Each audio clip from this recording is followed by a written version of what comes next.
We're really talking about these prolonged fasts. Mm. Some people call them prolonged fasting, some people call them periodic fasting. The impact of those fasting are distinctly different than the shorter fasts.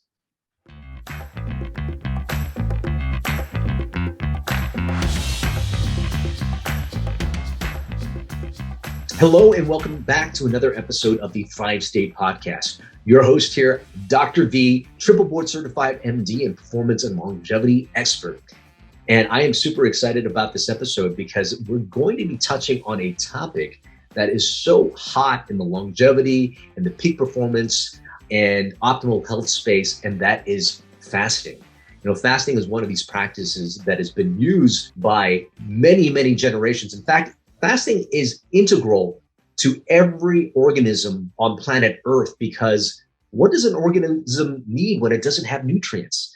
Life on Earth actually evolved around this concept of fasting. And it's one of the things that got a little bit lost as we have developed technologies to preserve food and for us to eat all the time. But it's really something that the science is starting to support its efficacy on longevity, on performance, and on optimal health. And so that's why I'm super excited to talk to you about not only the science of fasting, but actually, fasting can be very, very hard for some people. How do you actually reap all the benefits, the longevity benefits, the decrease in inflammation, the increases in growth hormone and brain-derived neurotrophic factor? How do you get all that without actually fasting itself? All that on today's episode of the Thrive State Podcast. So if you're new to this podcast, please consider subscribing to the podcast. And if you're watching this on YouTube, go ahead, subscribe, hit that notification button so you don't miss any future episodes. But I am super excited about today's episode because fasting is something that has really gotten a lot of press. Intermittent fasting has actually been used by so many people out there, healthcare professionals, celebrities, dietitians, and it's gotten great results. Now, more and more science have come out, and the benefits of fasting is not only just for weight loss or metabolic health, but we're finding that fasting is good for treating conditions like diabetes, like cardiovascular disease, by lowering cholesterol and lowering blood sugar levels. And that's not the only thing. What we notice is fasting also brings about changes in functions of hormones, of cells, and of genes. It actually reduces insulin resistance and lowers the risk of getting type 2 diabetes. It reduces oxidative stress in the body, as well as decreasing inflammation. It promotes heart health by improving blood pressure, improving blood triglycerides and LDL cholesterol. It induces cellular repair throughout the entire body, and it actually improves your cognitive function, your memory, your creativity by increasing something called brain-derived neurotrophic factor, or BDNF. It also prevents neurodegenerative diseases such as Alzheimer's, Parkinson's, and Huntington disease. You get so many benefits and a lot more we're going to be talking about on this episode with Dr. William Shu. Now, if you guys don't know him, he's actually an endocrinologist with over 20 years of experience, and he's currently the medical director of L-Nutra, which is the company that has brought us the fasting mimicking diet. Think of reaping all the benefits of prolonged fasting, everything that I just mentioned and more, as we'll be discussing in this episode, without actually fully fasting itself. It's an amazing technology.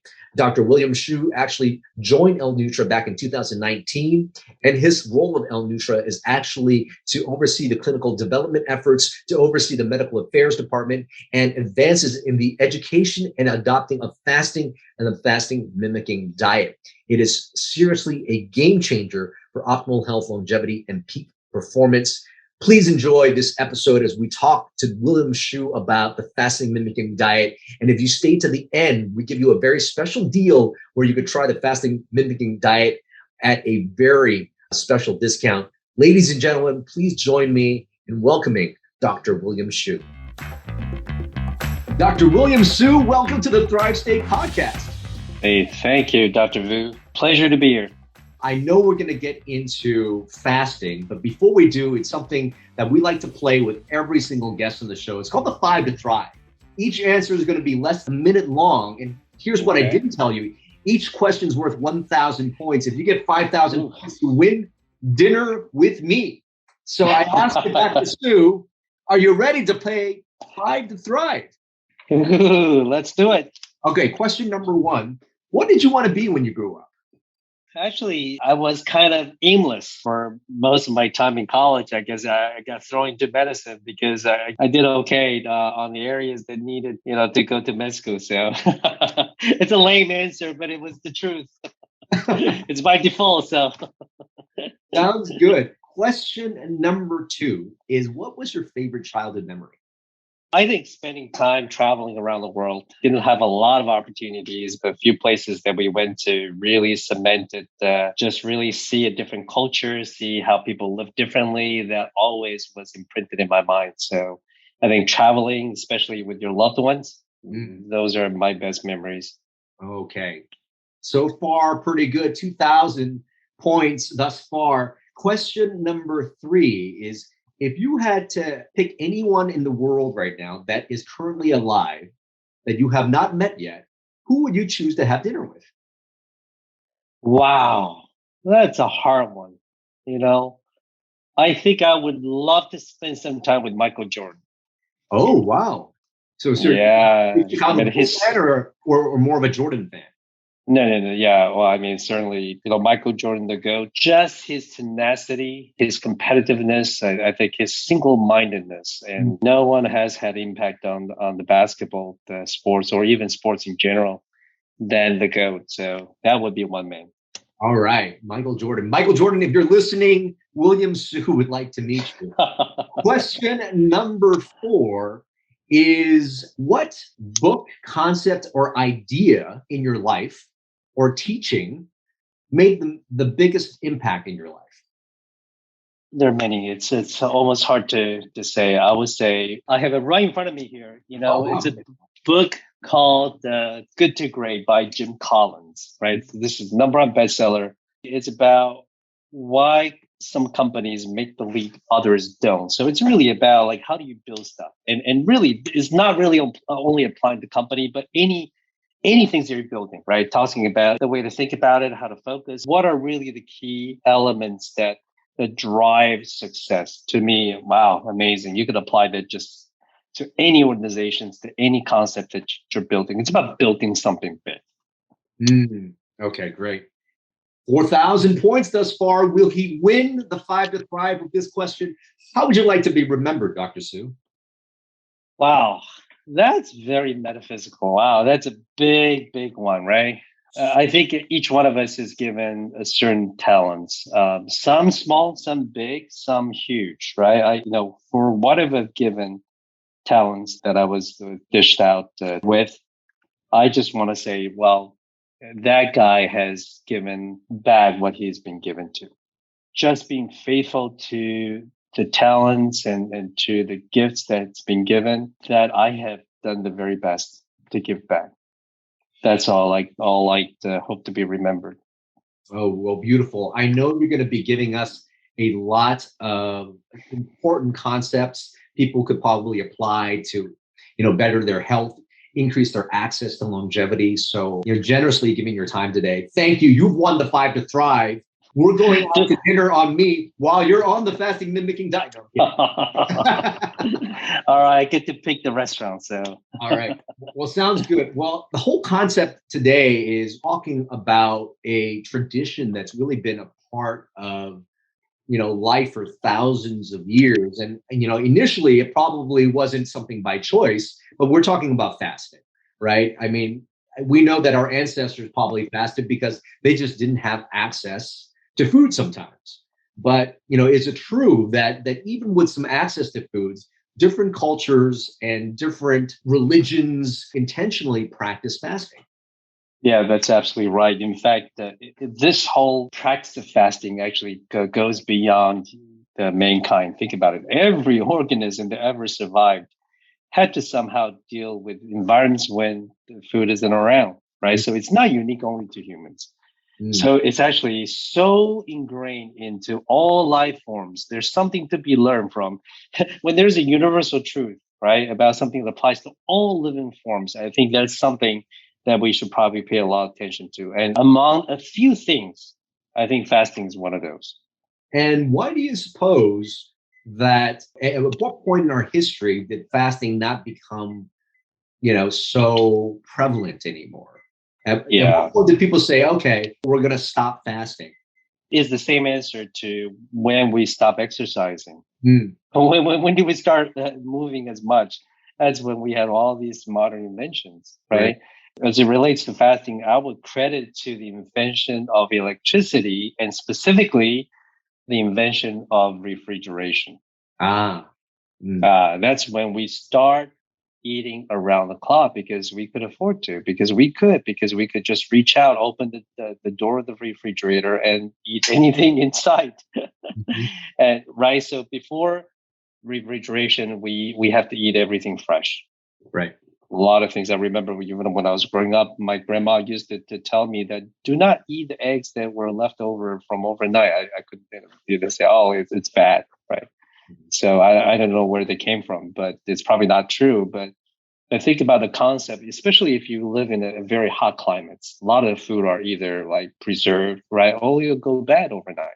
Mm-hmm. And so what do people do? They just finish before, right? They go to sleep. And usually it's when they stop eating when the sun goes down because there's hardly any activities, right? After the sun goes down. Mm-hmm. So people eat when the sun rises, people stop eating when the sun goes down. And in fact, a lot of the activities, human activities, stop at night. Mm-hmm. And so we call that a circadian rhythm, right? The body is synced up with the rhythm of the sun. But now we've trashed all that, right? We electricities, we stay up late, we do all kinds of stuff. And therefore it impacts a lot of our biorhythm. Yeah, absolutely. So can you explain why certain cultures and religions in the past decided to fast? Some people do it for spiritual reasons. A lot of people say that they fast and they get access to become closer with God. Now we're starting to understand with some of the science that's coming out there that there is something to improved mental clarity and improved cognitive benefits with fasting. Can you go over what some of those things are? Fasting is very interesting in a way, right? Because fasting affects every cell in the body, right? Because without that calories coming into the body, not only your heart cells, your muscle cells, your fat cells, your liver cells, every cell needs to respond to the restriction calories Mm-hmm. or the lack of. Even your brain needs to respond to it, right? It needs an alternative source for energy. When that pressure of no food is applied over a period of time, in a matter of days, your brain actually reacts to it. Mm-hmm. Now, we know that modern medicine now tells us, for example, a hormone called the BDNF. Brain-derived neurotrophic factor. That's right. It's actually it's secreted by the body during times of fasting, and that really has a way of impacting your mood, of the flexibility of your brain, the plasticity of how things are organized, memory is organized, the mood is modulated during that period of time. And no wonder many cultures and many religions advocate the periodic practices of prolonged fasting that gives you the sense of calmness, that changes the way your brain is wired or chemicals interact with one another. And I think it's by experiences. I think all these cultures and religions now, those practitioners of fasting, they experience that changed perception, changed mental clarity, changed level of energy that now we're seeing in clinical trials that's actually the truth. Well, I really want to start to break it down because there's different forms of fasting that's out there. There's intermittent fasting, which typically is less than 48 hours, and different forms of that. Time restricted eating, where you restrict only your eating period. Sometimes 6 to 10 to 12 hours. And we've got alternate day fasting, where you eat a day, fast a day. Then there's things like 5-2, where you eat 5 days a week normally, and you would fast for 2 days. But all those fasting periods are less than 48 hours. Then we've got, when we go into the prolonged fasting, longer than that. It seems that fasting is different and the benefits are different depending on how long you fast. Is that correct? And would you be able to walk through maybe sort of like hour by hour, kind of what happens, during the early days of fast and what tends to build up when you go into these prolonged fasts? For those of you listeners that probably are tuned to the fact that there are different exercises, right? Different types of exercises. Yes, you're all moving your body, but hey, aerobic type of exercise is very different than the resistant exercises. It has a different impacts on the body. So I would say that fasting does something like that as well.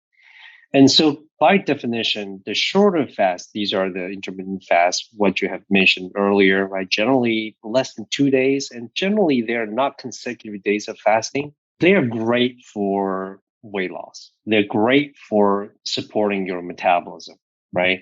Because it's like you're vacuuming your floor on the weekends, right? You're doing some simple wiping of the table, which is very different than, let's say, spring comes around and we have to do spring cleaning. What do?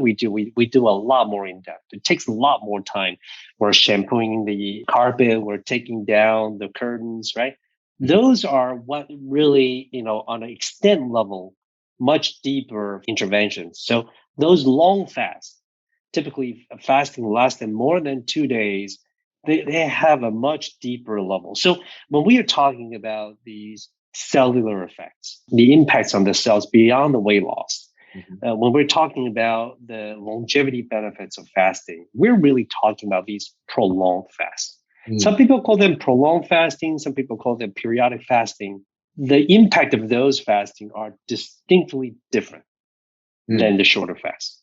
So just to recap, the shorter fast, we've got weight loss, as you mentioned, because your body has to convert from using fuel from the outside to fuel on the inside. And so you're losing a lot of the weight. You mentioned metabolic benefits. And really, we're talking about, not bumping up insulin so that our body's using insulin all the time and being able to convert and use fuel from inside ourselves as well. Are there any other metabolic benefits that are present? Well, we know, the metabolic benefits are very closely linked to cardiovascular benefits. Yep. So everything that you're looking to support from your healthy levels of cholesterol to your healthy blood pressures, the body really knows what to do with fasting. It's going to really help your body move towards that medium healthy level. And so you might wonder, how is it possible one intervention, just fasting, could do all that, right? But think about, there are only a few things in life that we do that has these global impacts. And we actually do them every single day, right? So guess what? Sleeping, right? You say, sleep, what does that do? Well, resting actually helps every cell in the body, right? It has that global impact. Just think about the opposite. When you are sleep deprived, almost every system of your body doesn't work well, right? You get tired, you don't have as much strength, your brain starts slowing down. I mean, your digestion is like you're sleeping, your gut is sleeping, right? So think about fasting since it impacts every system in the body. A second example of things that we do every day that has such a global impact, we used the example earlier already, right? Which is the exercise. Exercise, it's great for your brain. It's great for your heart. It's great for your insulin sensitivity. Exercise is great for weight loss. It's great for your metabolism. Fasting is one of those things because it is so ingrained into the biology of every living organism. Think about the days when a life form doesn't see energy coming in, doesn't have food around. It used to be a death sentence, right? Because without calories, it's like a toy without battery. It's going to go dead. It's not going to work. But because all these pressures of environment, over time, who knows, millions, hundreds of millions of years, what happens to the body? The body actually takes a disadvantage because it's survived. It's going to adapt to that. And so fasting is actually one of those miracles of life. Without the adaptive changes of the body to an environment where there's no food, we would never survive. We as a species, life form would never existed, right? And so by practicing fasting, you're tapping into one of the most miraculous mechanisms in the body for survival. So, and you're doing that on a repeated basis. You got to do it right. You got to do it safely. And maybe we'll address that a little bit, but think about that, right? What amazing biologic mechanism that we're tapping into as we practice fasting. Well, that's excellent. Let's speak a little bit about the specifics of those cellular mechanisms in the prolonged fast. So we're really talking about the cellular stress resistant mechanisms that get turned on when we maybe gets turned on a little bit at 24 hours, but really ramps up when you get to 36, 48, 72 hours. Yeah. One of them being autophagy. Can you explain a little bit about autophagy? I think it'll makes more sense when I bring on an example. Think about your family finance, right? Let's say, you take a vacation and somehow, you don't bring an income for a day. I think some of us would say, oh, that's okay. It's just only a day.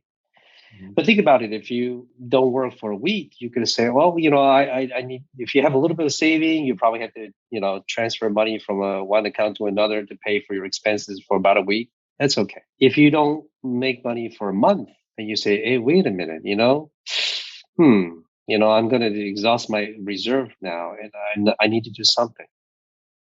Let's say if you don't work for 3 months, now you got to really change your lifestyle. Right? That's exactly what happens to the body. When you fast for a couple hours, is like no big deal. When you fast for an hour, 5 hours, maybe 8 hours, the body is not going to do too much. But when that period of fasting lengthens, the stress gets down to the body, then you got to do something about it. And so the first thing the body says is going to say, well, I cannot survive without calories for too long. I have to begin to degrade something. I need to recycle something. I need to use up something as a source for energy because nothing's coming from the outside. I got to find something from the inside. Mm-hmm. And if you're like any sensible, cell, you probably say, hey, I need to get rid of things that are not so important. Mm-hmm. Things that are extra. Things that are a little older, you're going to throw away, right? You're going to recycle something. You're going to take something that's less important, maybe malfunction, maybe a little older and worn out. That's exactly what the cells do, right? Mm-hmm. Over time, it says, okay, there's no energy coming in. I got to burn something. Let me look for some of the older, more worn out parts of the cells. And these, we call them organelles, right? These are like the subunits of the cells that are critical to life, but you're going to look for ones that are less than optimal. And you're going to degrade them. You're going to use them as energy. And then once you degrade them, you get the energy. What do? You make new ones, especially when the food source comes back again, right? And that way, the constant recycling and making the decisions, what to break down, what to recycle first, right? That is fundamental to the process. And we call that process autophagy. Autophagy, the word autophagy, that means self-eating. And this process was described by a famous scientist, Professor Otsumi from Japan. And because of that work, he won the Nobel Prize in 2016, right? So that is so fundamental and to every cell. In fact, every cell in the body and every cell in, from baker's yeast to flies to rodents, mammals to humans. And that's the mechanism of recycle. Right. So autophagy is really the cellular cleanup process that improves basically the health of the cell and the efficiency of a cell. Because if you've got all these old parts that are just in the cell, it really makes the cell not very, very efficient, knowing what it's supposed to do. Has that been linked to longevity as well? Yeah, and this is also the interesting part because think about how else are you going to get the cells to recycle? How else are you going to renew the worn out and older components of the cells other than through external stress? Like none of us want stress, right? When we think about stress, like it's bad for us. But I would actually counter that, right? If you think about what's exercise, it's stress to the body as well. So stress, when it's done right, can be good for us. And in this case, when you're fasting, you're stressing the cells. A lot of people think that, fasting is the same as low calorie. It's actually nothing to do with that. Think about it. When you are eating a low calorie diet, you're not triggering the fasting responses.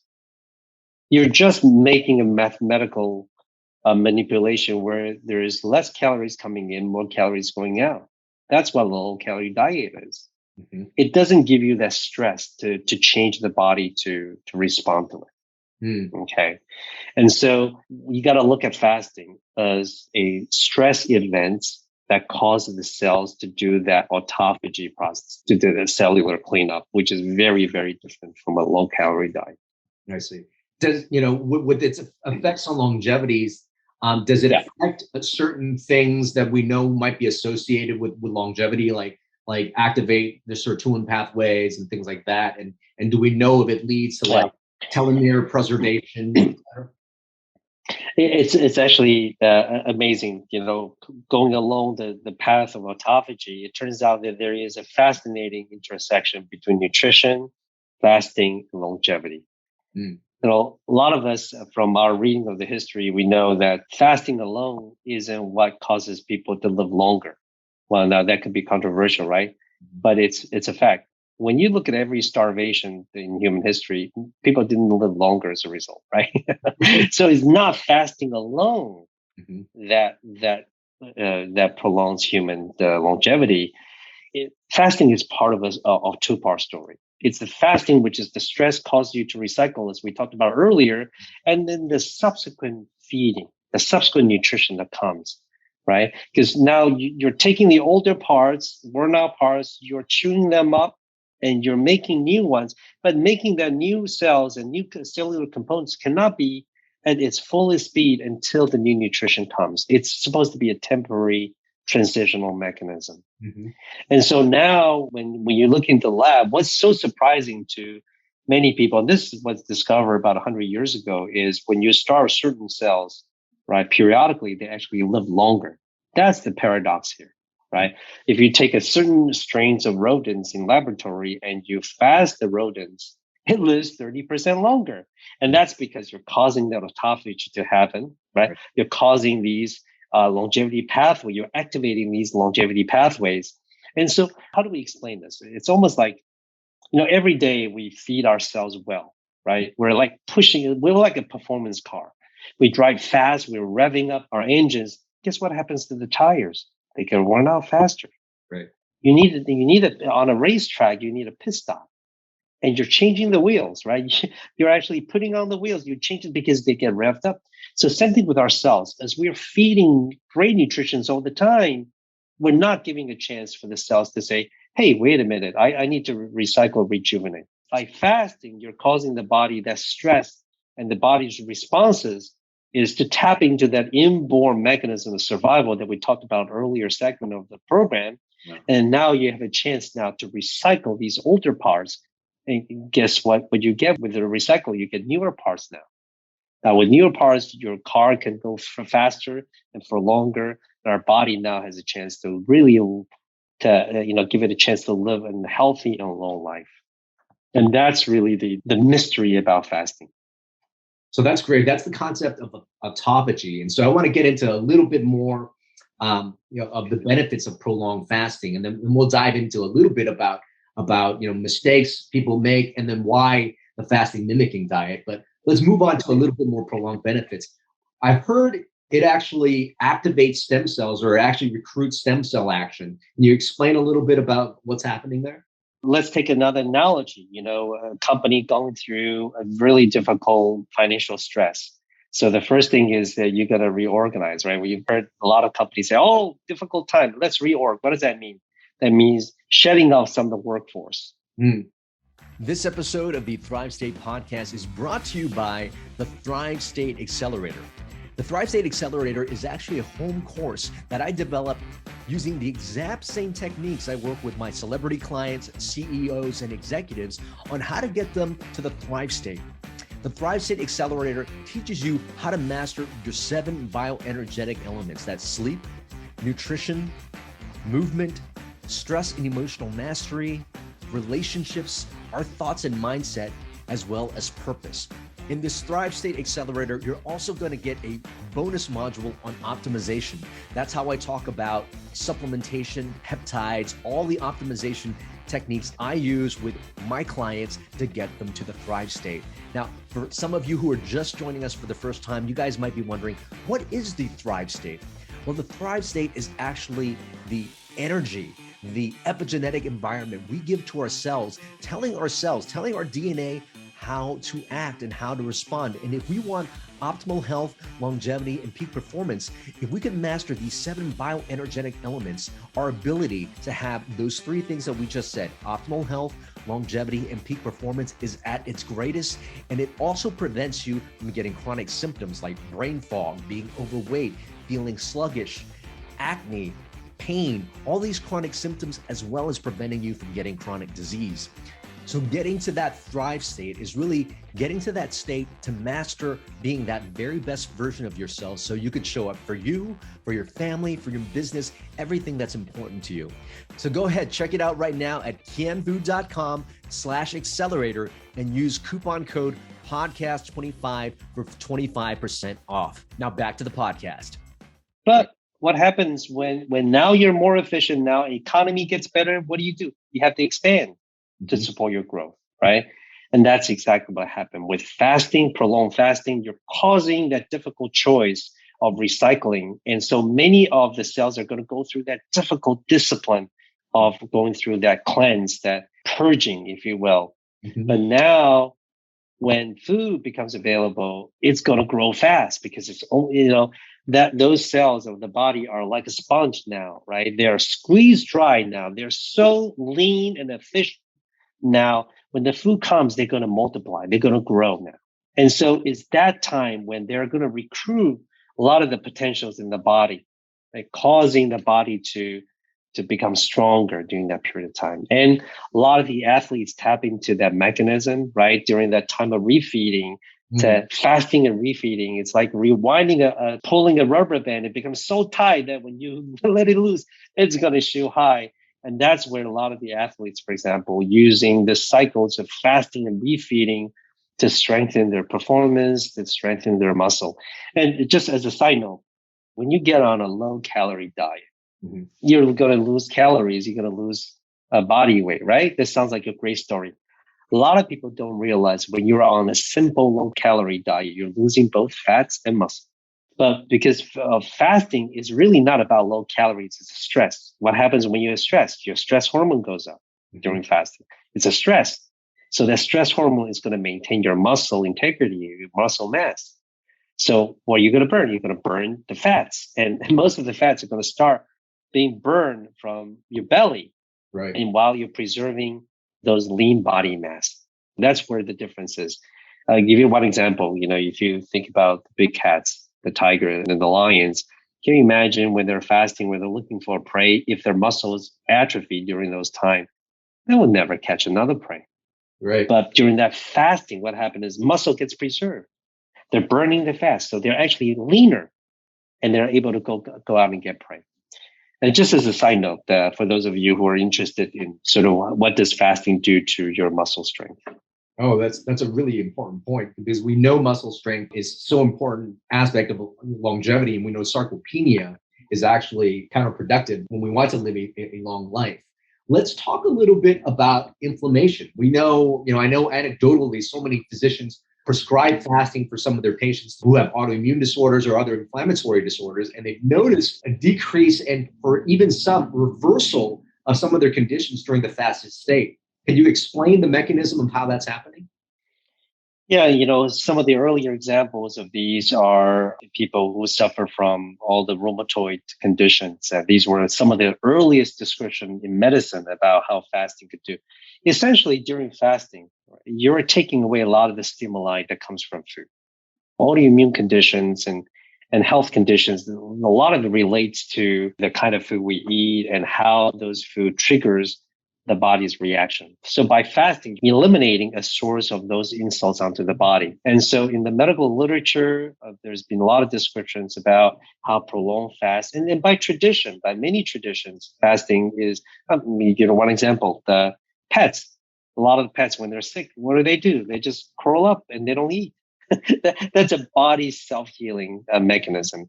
And inflammation could be one of those areas where you're eliminating those input of stimuli into the body. So the body is using that period of time to really recalibrate, to lower the level of stimulation onto the immune system. Oh, I see. So it's more of an avoidance of potential inflammatory triggers than it is maybe something within fasting itself that is anti-inflammatory process. I think we're mapping that out. I think the medical community is looking at, it sounds like it's just a taking away the stimuli, but we do believe that there are so many things that we have yet to discover about fasting. That, think about, there are studies now looking at fasting in many different health conditions, even in cancer treatment as well. So there has to be something that's pretty amazing about fasting. And then generally, it's when you set the body into a stress resistant state.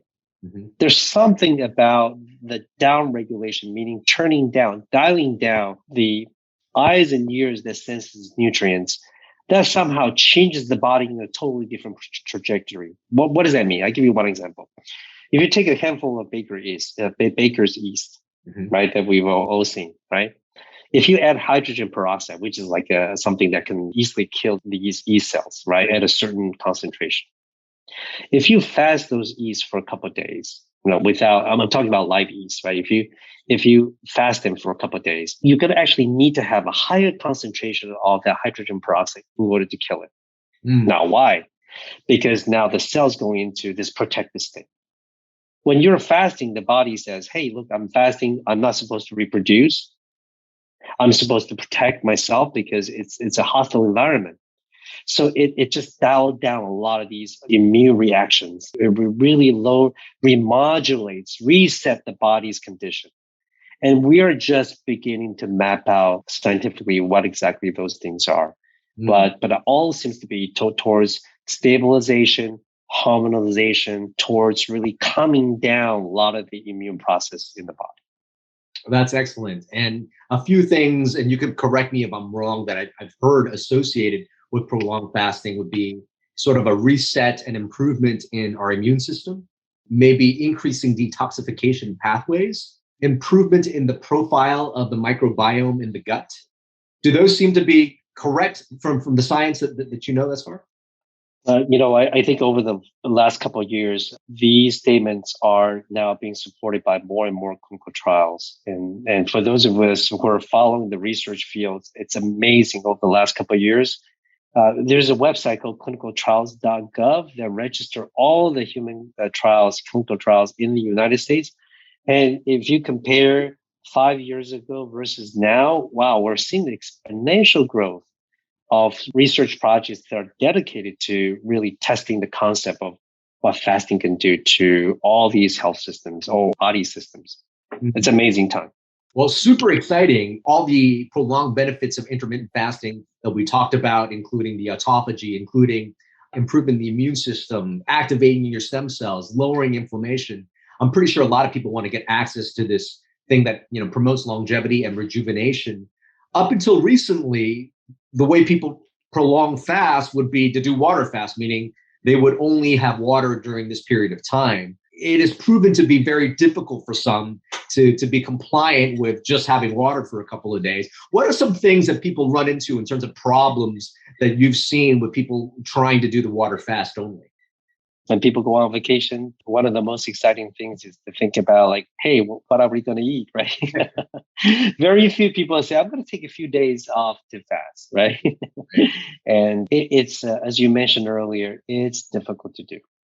Just think about like you go to a meeting, a conference, let's say. If they don't feed us, we say, that's a terrible conference, right? And it's just so ingrained in our body, in our mindset.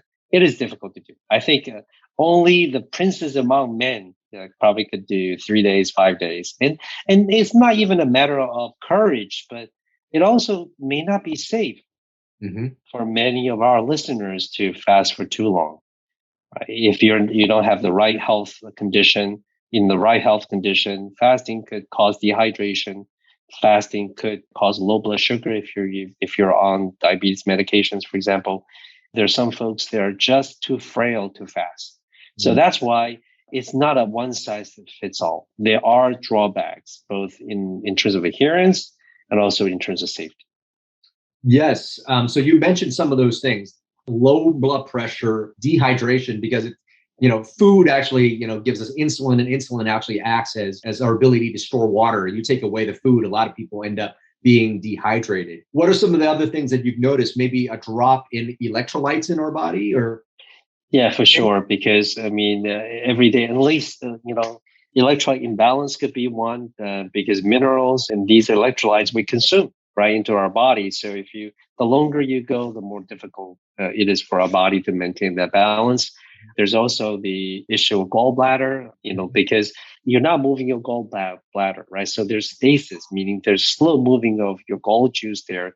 That could be a problem in the gallbladder as well. A lot of people experience weakness, simply, not eating for too long. You just feel weak. And especially if you've never fasted before, it does get better each time you fast. But it's like you go to the gym and you've never worked out. And I say, here's, do a bench press of 150 pounds. And most people are going to say, well, next day you're going to have soreness because your body's not used to it. Yeah. So headaches, fatigue, gallbladder problems. What are maybe some other things that made, water only fasting so difficult for some people? There's an adjective called hangry, right? You're both angry and hungry. I think on the mental health, this is not the time people wanted to be around you. I mean, that's a very palpable side effect in addition to all the physical ones. Oh, yeah. Well, I have a fiance that knows the word hangry very well.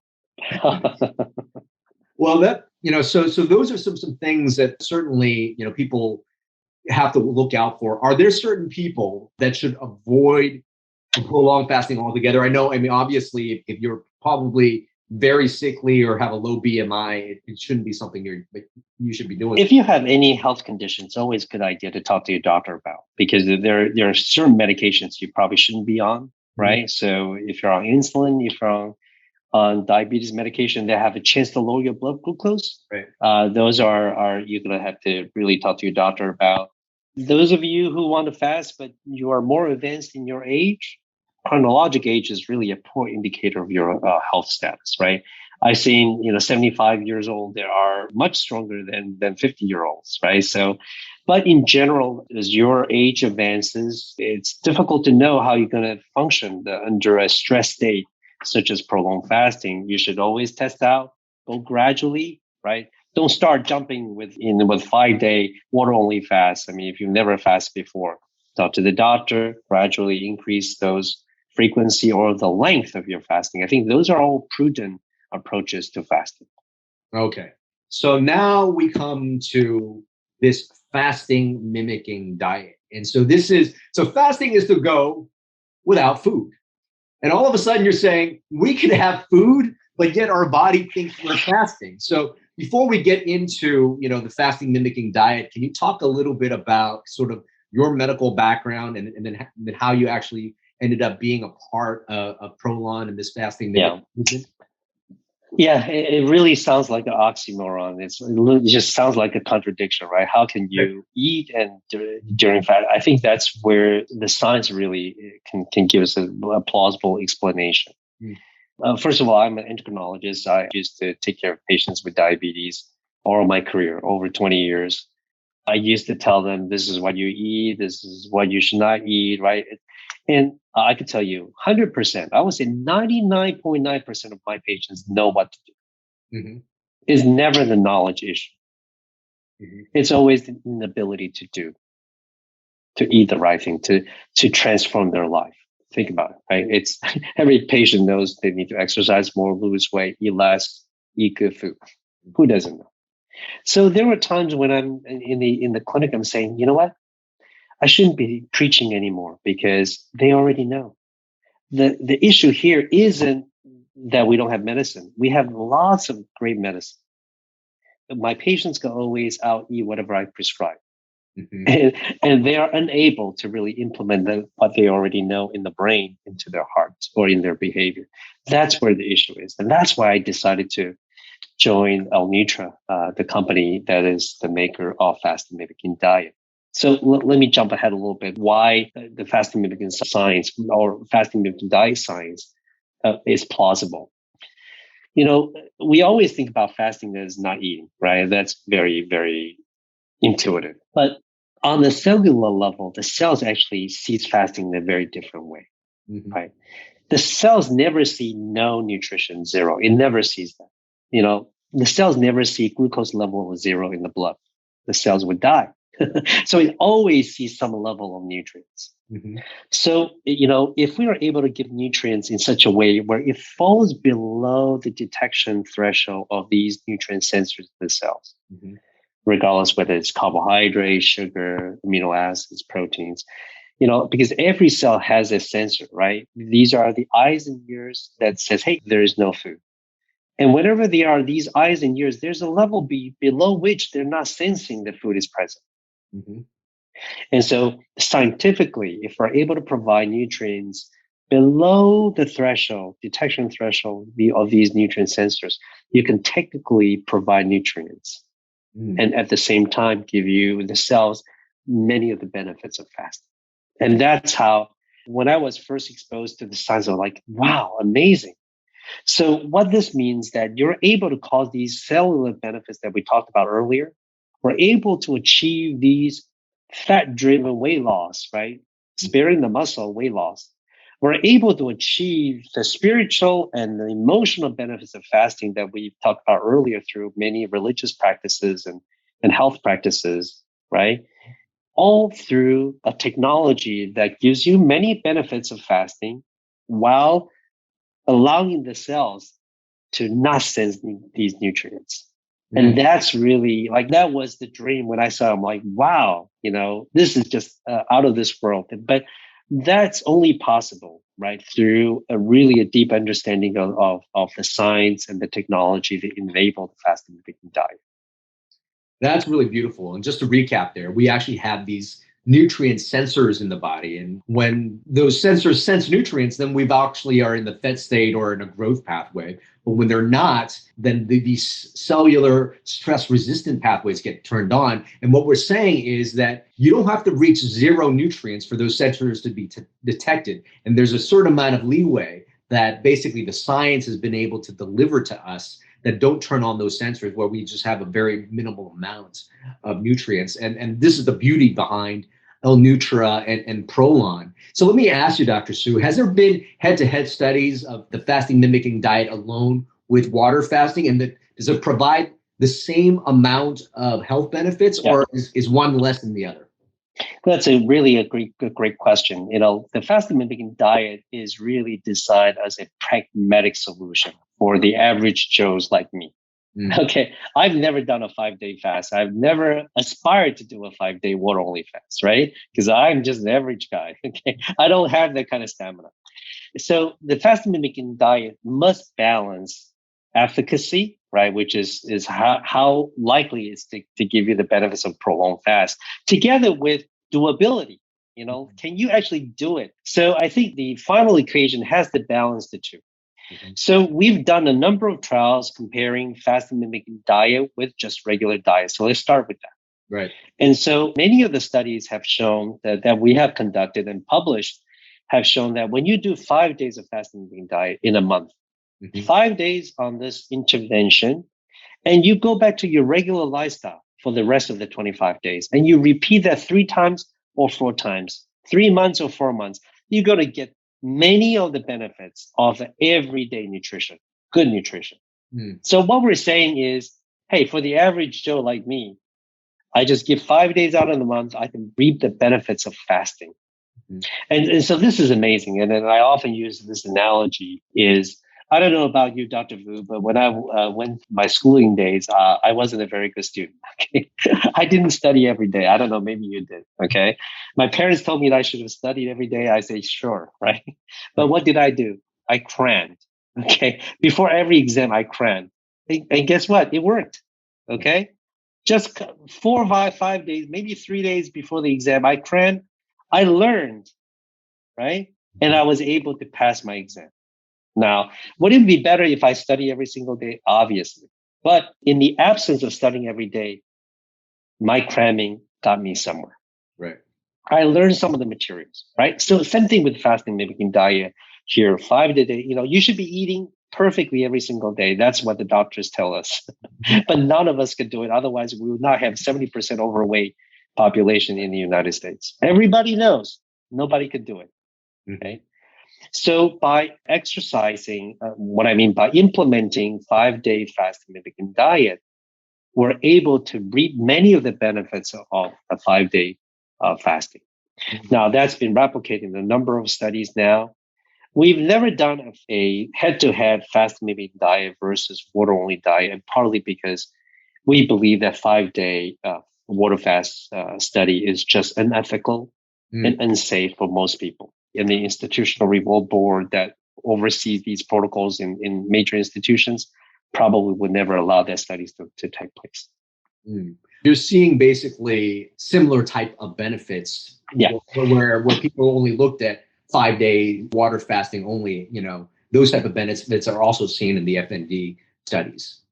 And we're seeing that in the animal studies because no one has complained to us yet about mistreating, these small organisms, to show for the benefits of advancing our science here. So we've done that in animal models, and we've shown that it's superior to water fast, many of the water only fast, because it can be done more often than water fast. Think about that. Right? It's less stringent in terms of the pressure caused by water only fast, but because it's less stringent, you could actually do it more frequently. And in the end, you're going to have many of the same benefits as water only fast. Oh, that's beautiful. Super, really, really exciting stuff.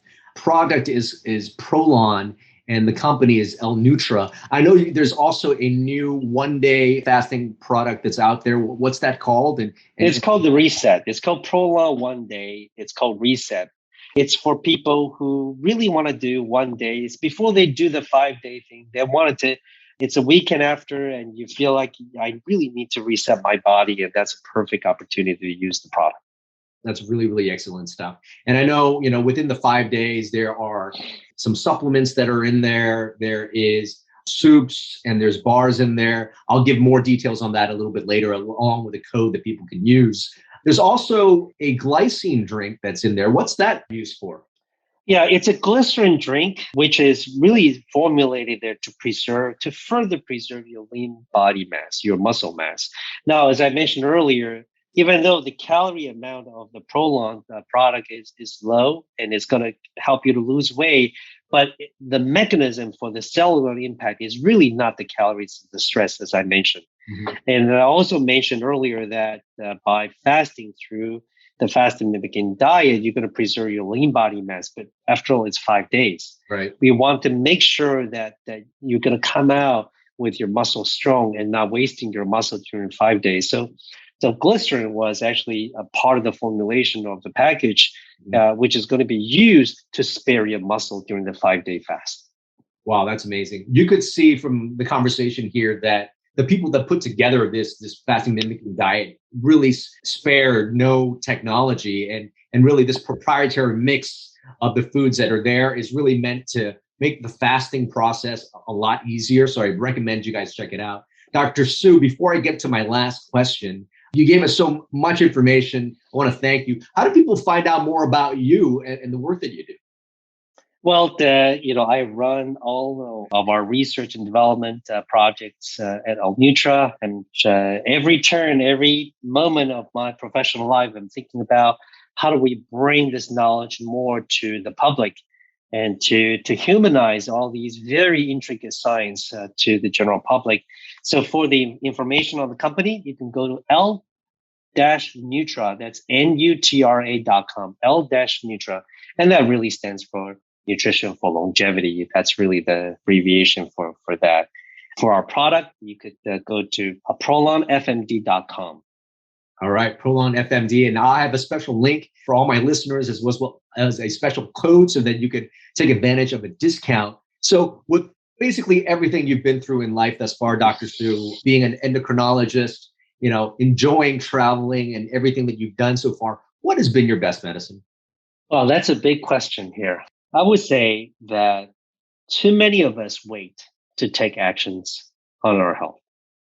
We wait until the new year. We wait until the summer. We wait until a certain period of time. I think the best medicine for me, for myself personally, is to start today. You don't have to go ahead and start with this 5-day fast. If you are hesitant, you can always start with just eating when the sun rises and stop eating when the sun sets. That's something you can do today without depriving yourself. And so my best medicine is don't wait. Start today. You can do fasting even today. Excellent. Take action now. Dr. Su, thank you so much for your time, your expertise, and your knowledge. And thank you for being on the Thrive State podcast. Well, thank you, Dr. Vu. It's been a pleasure. I hope you enjoyed that episode of the Thrive State podcast. And if this podcast is bringing a lot of value to you, if you find that your life is just improving with this podcast, that your life is getting to the next level, please consider supporting it. And here's a few ways you can do so. You can do so by liking this video and commenting on this video, and also sharing this video with your friends and family. Another thing you can do is go to ratethispodcast.com/ThriveState. Go ahead and leave us a 5-star review there. It will really, really help this show grow. And this will give me more time so that I could actually give more content to you, just like you got in this episode. And if you haven't already picked up a copy of my book, Thrive State, Your Blueprint for Optimal Health, Longevity, and Peak Performance, you can pick it up now. It became a #1 new release in longevity. Go to thrivestatebook.com. And if you enjoy the book, please consider leaving us a review as well. And the last thing you can do, if you're liking everything here and you want to work more closely with me as well as my team to get you into the Thrive State, go to kienvu.com/accelerator and consider joining the home course, the Thrive State Accelerator.